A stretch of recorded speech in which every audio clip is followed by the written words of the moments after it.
পাঁচ ওয়াক্ত নামাজ পড়ে দোয়া করব, যাতে করে আপনাদের প্রবাসে ভালো থাকো, সুস্থ থাকো, দোয়া করব পরকালে যেন ভালো থাকতে পারো।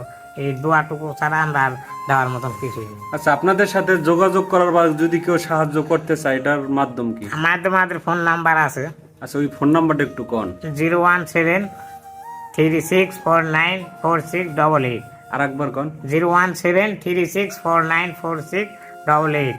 পার্সোনাল বিকাশ এবং নগদ খোলা আছে। আচ্ছা, পার্সোনাল বিকাশ এবং নগদ খোলা আছে না? হ্যাঁ। আর আপনাদের সবাইয়ের উদ্দেশ্যে একটা কথা বলে, যদি কেউ সাহায্য করতে পারেন তাহলে এদেরকে ফোন দিবেন, নাহলে অযথা ফোন দিয়া, ঠিক আছে, এইটা সেটা জিজ্ঞাসা করবেন না। এবং যারা কিছু প্রতারক আছে এরা ফোন দিয়ে কিন্তু টাকা পয়সা এটা সেটা নিয়ে ঝামেলা করেন। তবে এদের সাথে যদি এরকম কিছু করেন তাহলে আল্লাহ কিন্তু মাফ করবে না, ঠিক আছে? আল্লাহ কোনোদিন তো আর যারা ভিডিওটা দেখতেছেন, যদি কেউ সাহায্য নাও করতে পারেন, তাদের পাশে যদি দাঁড়ানোর ইচ্ছা থাকে, অন্তত ভিডিওটা একটু দয়া